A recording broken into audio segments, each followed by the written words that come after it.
Yo, c'est Yami Gold, mais tu fais quoi là? Et voilà, Battle Cap Challenge réussi. Ok, du coup à propos de Spawn, nous allons parler de l'histoire du gobelin de cupidité.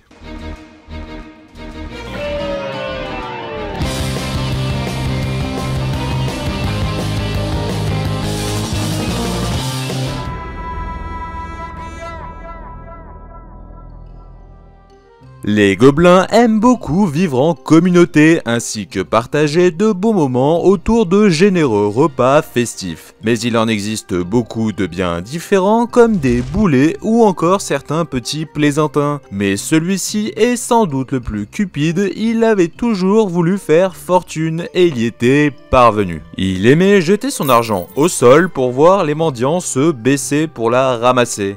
Et lorsqu'un monstre l'attaquait, il avait toute une équipe de garde du corps pour le protéger. Mais un jour, il reçut une facture et elle lui coûta excessivement cher.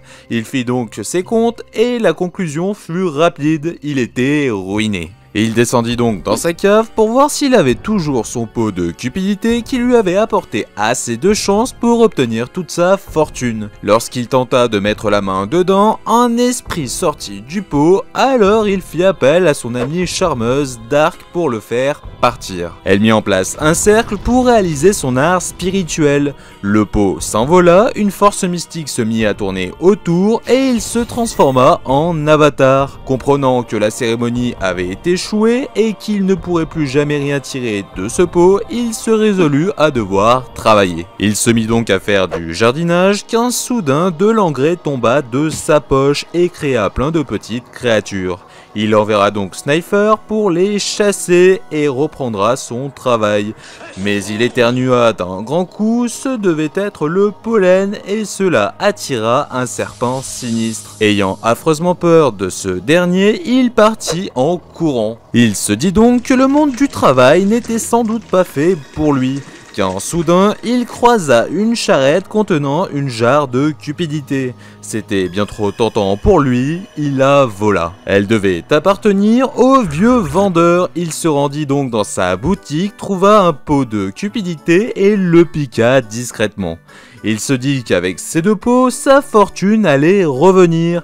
Mais un clown de rêve apparut et n'ayant plus de garde du corps, il ne pouvait rien faire. Il cassa les anses des deux pots, puis partit. Étant cassé, il ne pourrait plus rien lui apporter. Alors il recolla les anses du pot et tenta de le revendre. Un homme lui acheta et lui jeta les pièces par terre comme lui-même aimait si bien le faire. Mais quand il tenta de le prendre en main, la anse se cassa de nouveau, alors il exigea d'être remboursé. Il le fit et repartit avec ses deux pots, quand soudain, le vieux vendeur le retrouva. Le gobelin le supplia de lui pardonner en lui rendant les pots ainsi que toutes les économies dont il disposait. Mais voyant l'état de ces deux objets, il lui lança la jarre dessus, le pot atterrit dans l'eau et lui en prison. Pendant ce temps, une murène avait trouvé refuge à l'intérieur du pot et une tortue avait reconstitué la jarre afin de s'en servir de maison. Pour payer sa caution, le gobelin se mit à travailler dans la prison. Un jour, il apprit que lors d'une arrestation précédente, un pot de cupidité avait été réquisitionné. Alors, il vola discrètement en point d'interrogation de Moké Moké et s'en servit pour ouvrir la porte du coffre qui contenait bien un pot.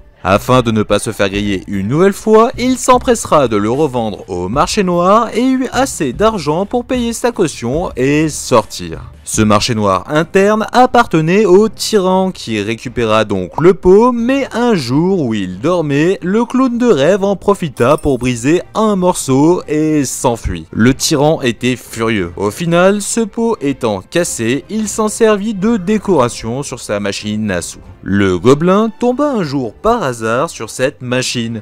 Il ne put s'empêcher d'y jouer et d'y claquer toutes ses économies restantes. Quand soudain, il gagna le gros lot. Il racheta donc le pot cassé sur la machine, considérant celui-ci comme un porte-bonheur. Il voulut donc faire prospérer son argent et eut une idée ingénieuse. Il se rendit chez le vieux vendeur et le supplia de lui revendre tous ses anciens pots cassés ou même abîmés. Ce dernier ne comprit pas, mais accepta. Il avait donc tout plein de pots différents, alors il s'en servit pour en créer de tout nouveaux et uniques qu'il pourrait revendre bien plus cher. Aussi, il créa d'autres objets originaux tels que des aspirateurs. Une fois tout cela créé, il ouvrit une boutique là où se vendait aussi le très rare poisson aux 7 couleurs à Goblin Circus. Ses ventes marchaient vraiment et lorsqu'un client avait abîmé son pot, il n'hésitait pas à le lui changer. Il vit passer beaucoup de clients et même l'avatar de son ancien pot à qui il avait donné un pot de générosité pour s'excuser de l'avoir abandonné. Mais le clown de rêve arriva.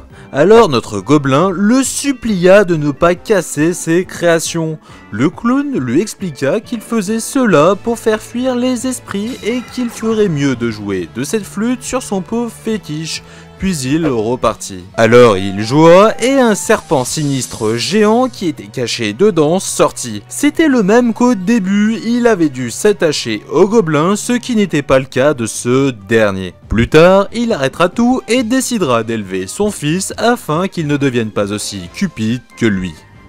Et voilà, cette vidéo est désormais terminée, j'espère qu'elle vous aura plu, n'hésitez pas à me laisser votre avis en commentaire. J'ai essayé de recréer l'histoire du gobelin au travers de toutes les images de cartes trouvées qui sont d'ailleurs notées en description. J'ai également fait de même pour les 2 épisodes précédents, le premier sur Kagajigo et le second sur le tyran. Allez, ciao! Bon, ok petit, ma blague n'est pas très drôle, je vais te donner autre chose. Ouais, bon, c'est bien, c'est une pièce unique et je vais devenir riche. Ok, c'est juste un truc à la mode chez les vieux.